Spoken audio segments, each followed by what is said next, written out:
प्यारे बच्चों, English grammar में हमारा टेंस का टॉपिक चल रहा है। हमने प्रेजेंट टेंस के 4 पार्ट कर लिए। पास्ट टेंस का एक पार्ट पहला पास्ट सिंपल हमने कर लिया। पास्ट कंटिन्यूज आज के लेक्चर में हम करेंगे, लेकिन उससे पहले प्रेजेंट सिंपल और पास्ट सिंपल में मैं आपको थोड़ा डिफरेंस के हिसाब से समझा रहा हूँ। इसके अंदर क्या था, हिंदी में पहचान ता है। ये टेंस कौन सी है? Present simple. यहां पर हम कौन सी लिखेंगे? Past simple.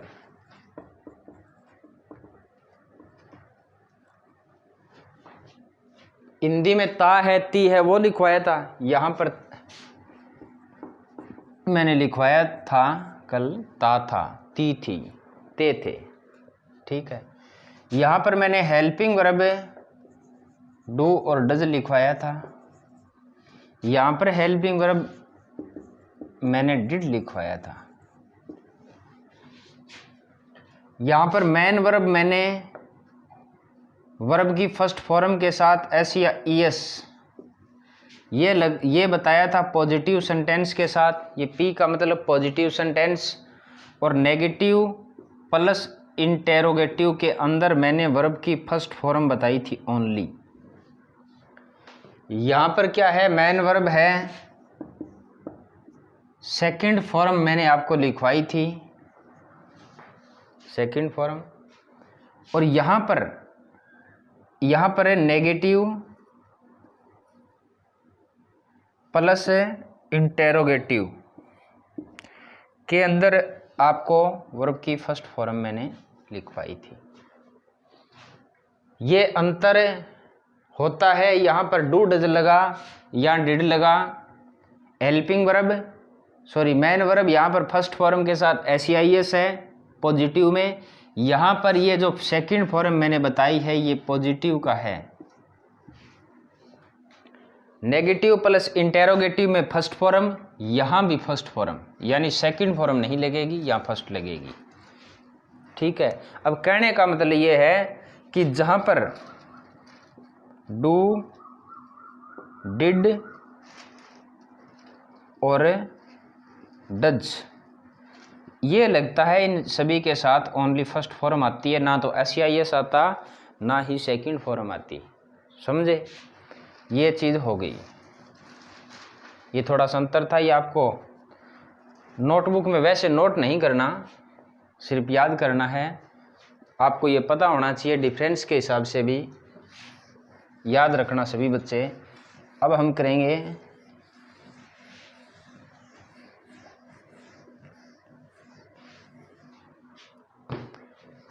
पास्ट टेंस का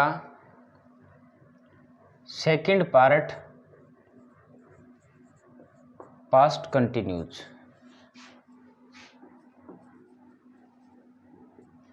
टेंस हिंदी में इसे अपूर्ण भूतकाल कहा जाता है। हिंदी में पहचान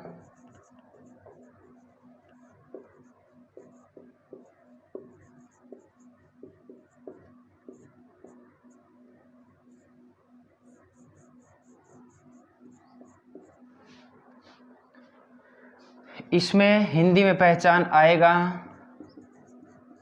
रहा था, रही थी, रहे थे। ये इंग्लिश में पहचान इसमें व्हेन और व्हाइल। व्हेन व्हाइल इसकी इंग्लिश में पहचान होती है। मुख्य जो प्रयोग इसमें आएगा पास्ट कंटिन्यूज के अंदर, इसमें आएगा व्हेन का। अब हम बात करेंगे इसकी हेल्पिंग वर्ब की।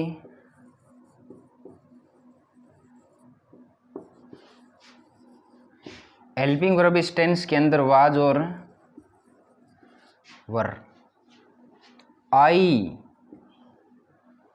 ही, शी, इट, या एनी नेम के साथ आपको वाज हेल्पिंग वर्ब का प्रयोग करना है।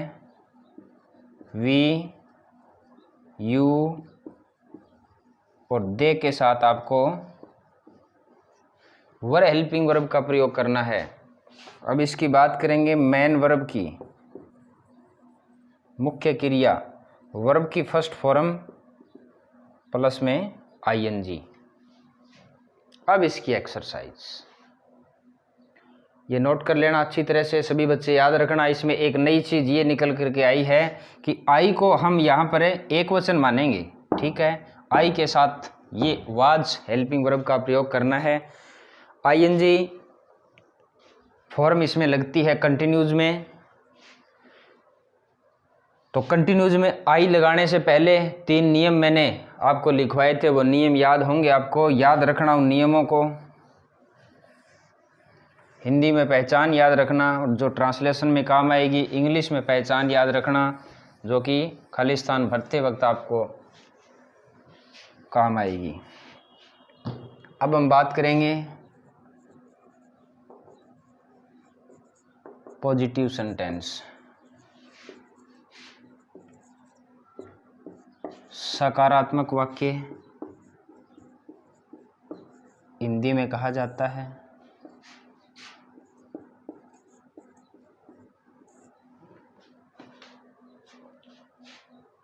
इसका सूत्र हम लिखेंगे सब्जेक्ट, उसके बाद वाजवर प्लस में फर्स्ट फॉर्म,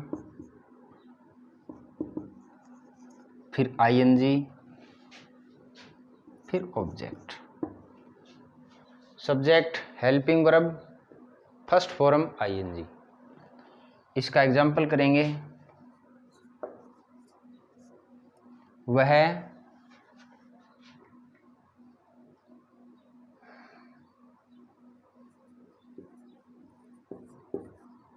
जयपुर जा रहा था हमारी पहचान है। ही सब्जेक्ट है, इसमें जयपुर ऑब्जेक्ट है और जाना इसमें वर्ब है। जा रहा था यानी जाना एक ही बात है। सूत्र में हम कन्वर्ट करेंगे, ही रहा था यानी लड़का है, सब्जेक्ट हमने लिख दिया, वाजवर में से हम वाज लिखेंगे क्योंकि सब्जेक्ट एक वचन होने की वजह से हमने वाज लगाया। फर्स्ट फॉर्म इसमें गो, आईएनजी फॉर्म हमें लगानी है। कहीं पर जाने के लिए टू लगाया जाता है, मैंने पहले भी आपको बताया था, टू जयपुर।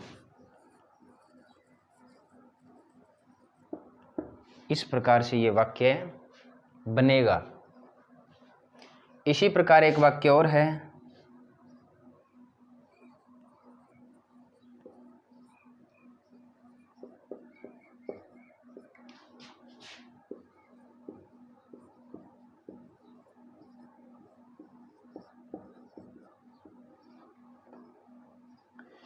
बच्चे शोर कर रहे थे,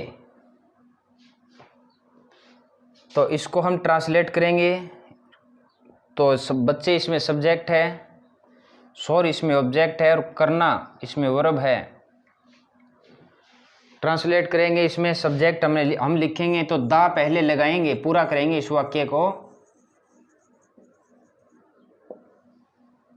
द चिल्ड्रन इसमें सब्जेक्ट हो गया। चाइल्ड एक वचन होता है जिसे बच्चा कहा जाता है, चाइल्ड का प्लूरल होता है चिल्ड्रन। ये बहुवचन है, हमें लगानी है हेल्पिंग वर्ब, हम चुनेंगे वर्ब को क्योंकि सब्जेक्ट बहुवचन है इसलिए हमने वर्ब को चुना। उसके बाद वर्ब की फर्स्ट फॉर्म हम लिखेंगे, करना को मेक कहा जाता है। यहाँ पर शोर से संबंधित जो काम, शोर जब किया जाता है तो मेक हम लिखते हैं, तो मेक लिखेंगे हम, आईएनजी भी लगाएंगे। लेकिन आईएनजी लगाने से पहले मैंने आपको ये बताया था, 3 रूल जो लिखाए थे, उन 3 जो नियम लिखवाए थे उनमें पहला नियम यही था कि यदि लास्ट में ई आता है, किसी वर्ब के अंत में ई आता है तो ई को हटा करके आईएनजी लगाना है। तो यहाँ पर ई को हमने हटाया, फिर आईएनजी लगाया। और शोर होता है नॉइज। ये वाक्य भी बन चुका है। कैसे बना? The children were making noise, बच्चे शोर कर रहे थे।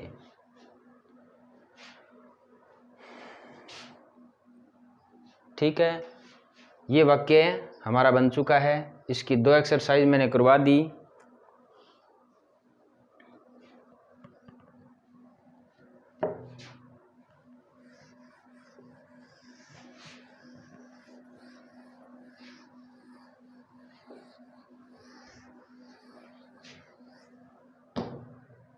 उसके बाद नेगेटिव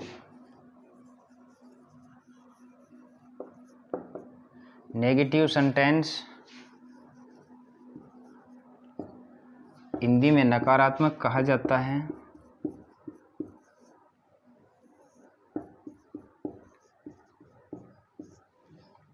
इसका सूत्र होता है सब्जेक्ट वाजवर प्लस में नोट, फिर वर्ब की फर्स्ट फॉर्म के साथ आईएनजी, फिर ऑब्जेक्ट। कोई अंतर नहीं है, सिर्फ इतना अंतर है कि हेल्पिंग वर्ब के तुरंत बाद नोट है, वो हेल्पिंग वर्ब के तुरंत बाद, और मेन वर्ब जो होती है उससे ठीक पहले नोट लगाया जाता है। सिर्फ यही डिफरेंस है पॉजिटिव और नेगेटिव के अंदर। अब हम लिखेंगे इंटेरोगेटिव का।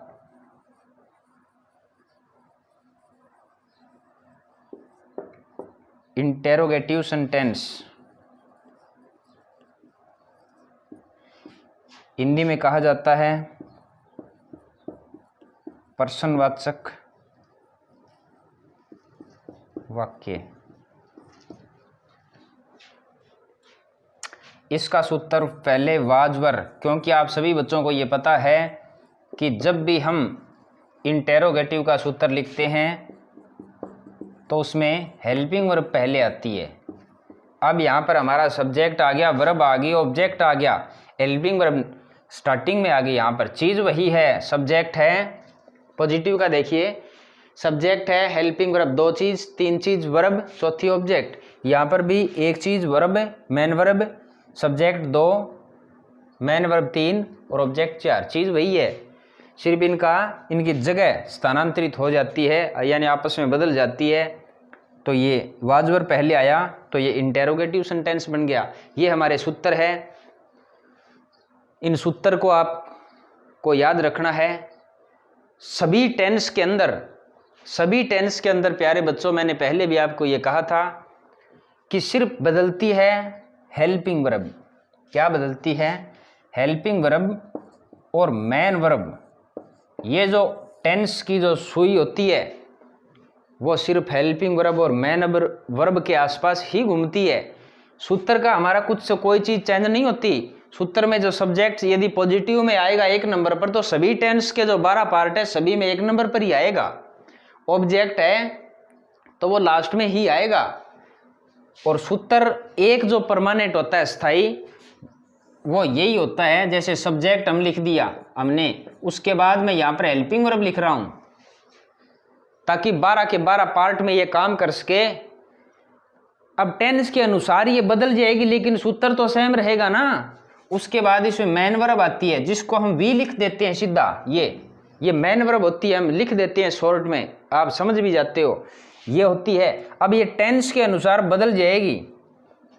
उसके बाद फिर है ऑब्जेक्ट। ये 4 चीज़ें हमारे पास होगी, ठीक है। याद रखना, जिस प्रकार प्रेजेंट सिंपल और पास्ट सिंपल के अंदर हमारे पास 3 ही चीज़ थी, ये नहीं थी। बाकी जो 10 पार्ट है टेंस के, उसमें सूत्र यही रहेगा। ये चीज़ और ये चीज़ हमारी टेंस के अनुसार बदल जाएगी। जैसे हमने प्रेजेंट कंटिन्यूस जब टेंस किया था तो यहाँ पर इज एम आर आया था, ये सेम रही थी। यहाँ पर भी इज एम आर, बाकी सारा सेम, यानी हेल्पिंग वर्ब बदली। और एक चीज़ और भी मैं बता देता हूँ कि प्रेजेंट सिंपल और पास्ट सिंपल को यदि हम छोड़ देते हैं तो फ्यूचर सिंपल की जब बात करेंगे तो वहाँ पर फर्स्ट फॉर्म आएगी। फिर सभी 3 जो टेंस है उसका दूसरा पार्ट है कंटिन्यूज। दूसरा पार्ट कंटिन्यूज है। कंटिन्यूज का नाम जहां पर आएगा वहां यही फॉर्म होगी तीनों टेंस के अंदर, प्रेजेंट, पास्ट, फ्यूचर में। और तीसरा जो टेंस जो हमने प्रेजेंट परफेक्ट कर लिया है, उसमें वर्ब की थर्ड फॉर्म आपको लिखवाई थी। जब तीनों टेंस जब आएगी, प्रेजेंट, पास्ट, फ्यूचर में परफेक्ट जब भी आएगा तो वहां थर्ड फॉर्म ही लगेगी। और फिर लास्ट परफेक्ट कंटिन्यूस था, उसके अंदर एक तो बीन था एक तो वो बीन भी आएगा, और प्लस में फर्स्ट फॉर्म के साथ आईएनजी, क्योंकि उसमें कंटिन्यूज है। कंटिन्यूज का नाम जहां आता है वहां पर फर्स्ट फॉर्म के साथ आईएनजी जरूर लगता है। ये आप कर लेना एक्सरसाइज। अब कई बच्चे ये सोच रहे हैं कि सर ने इंग्लिश में पहचान लिखवाई है लेकिन उनका प्रयोग नहीं हुआ,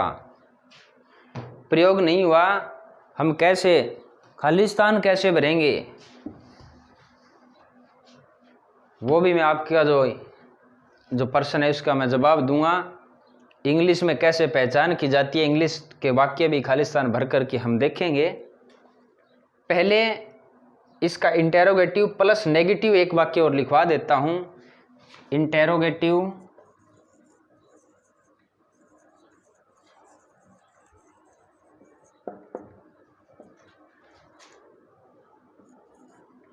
नेगेटिव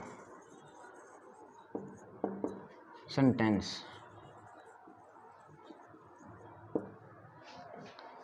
यानी प्रश्नवाचक नकारात्मक वाक्य। इसकी जो सूत्र होता है वो वाजवर सबसे पहले लगता है,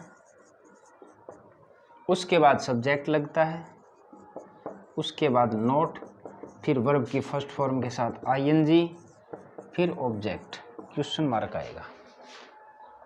अंतर क्या हुआ?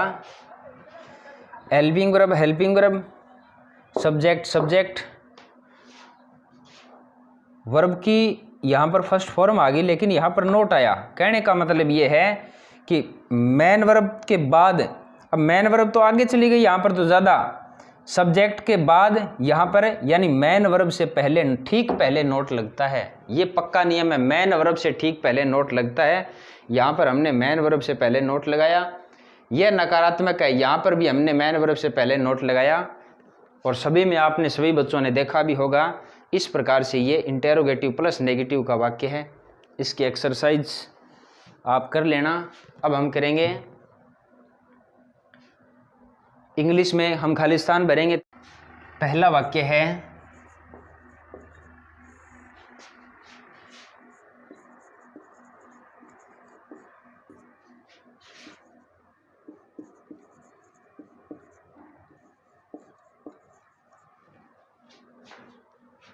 When I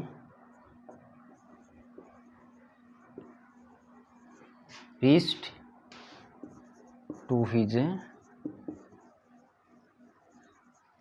house। दूसरा है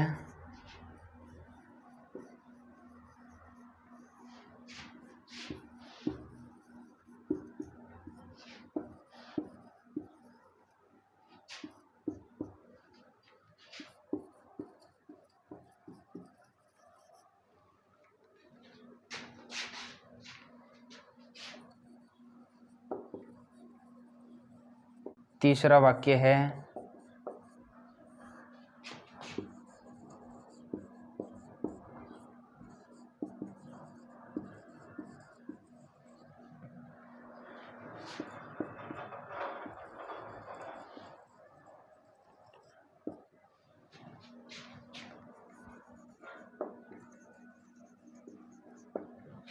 चौथा वाक्य है he Khalistan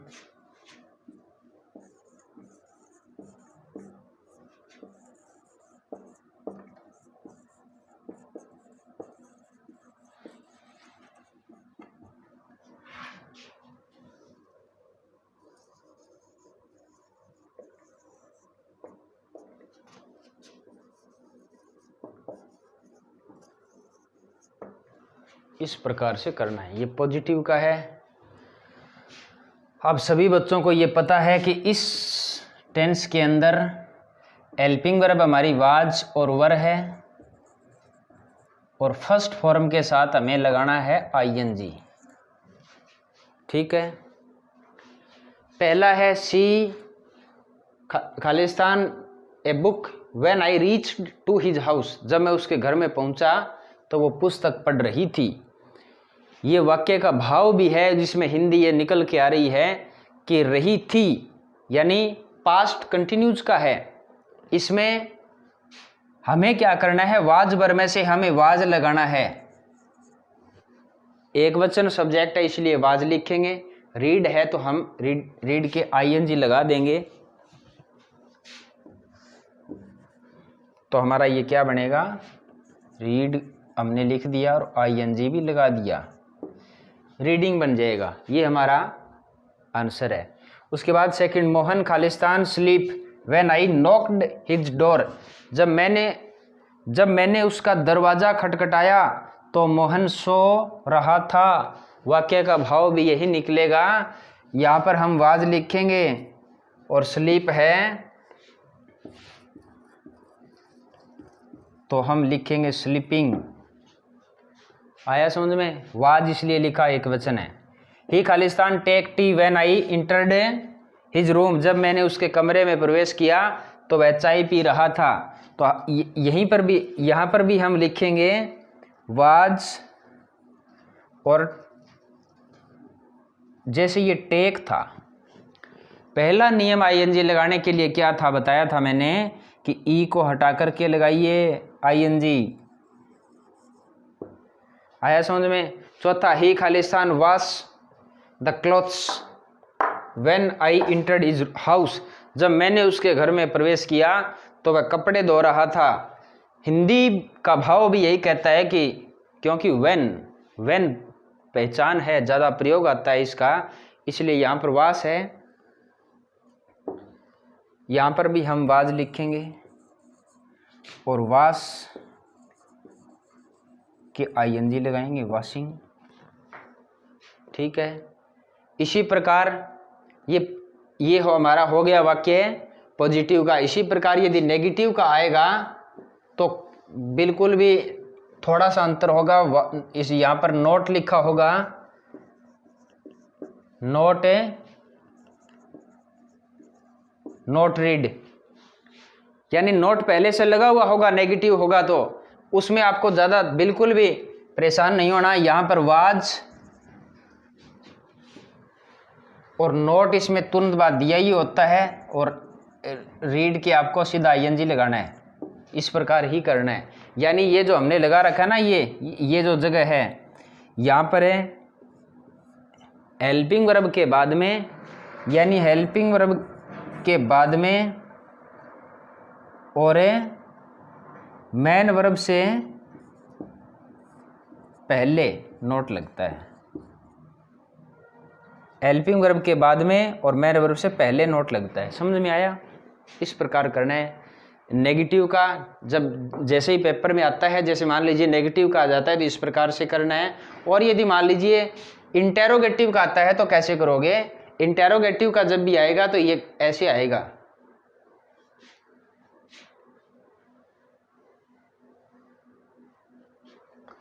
Khalistan C read. इस प्रकार से इंटेरोगेटिव आएगा। बिल्कुल परेशान नहीं होना, वाज लिखेंगे यहाँ पर, और दूसरा जो खालिस्तान है वहाँ पर है हम लिखेंगे रीडिंग। बस इंटेरोगेटिव जब आ जाता है इस टेंस के अंदर तो हमें इस प्रकार से करना है। इसी प्रकार मान लीजिए एक वाक्य और मैं करवा रहा हूँ।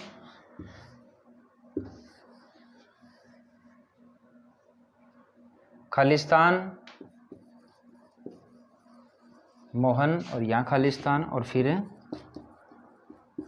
स्लीप आया था।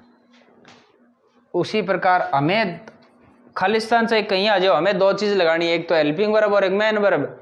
हमें खालिस्तान दो जगह आगे दो, हमें क्या है, कोई दिक्कत नहीं है।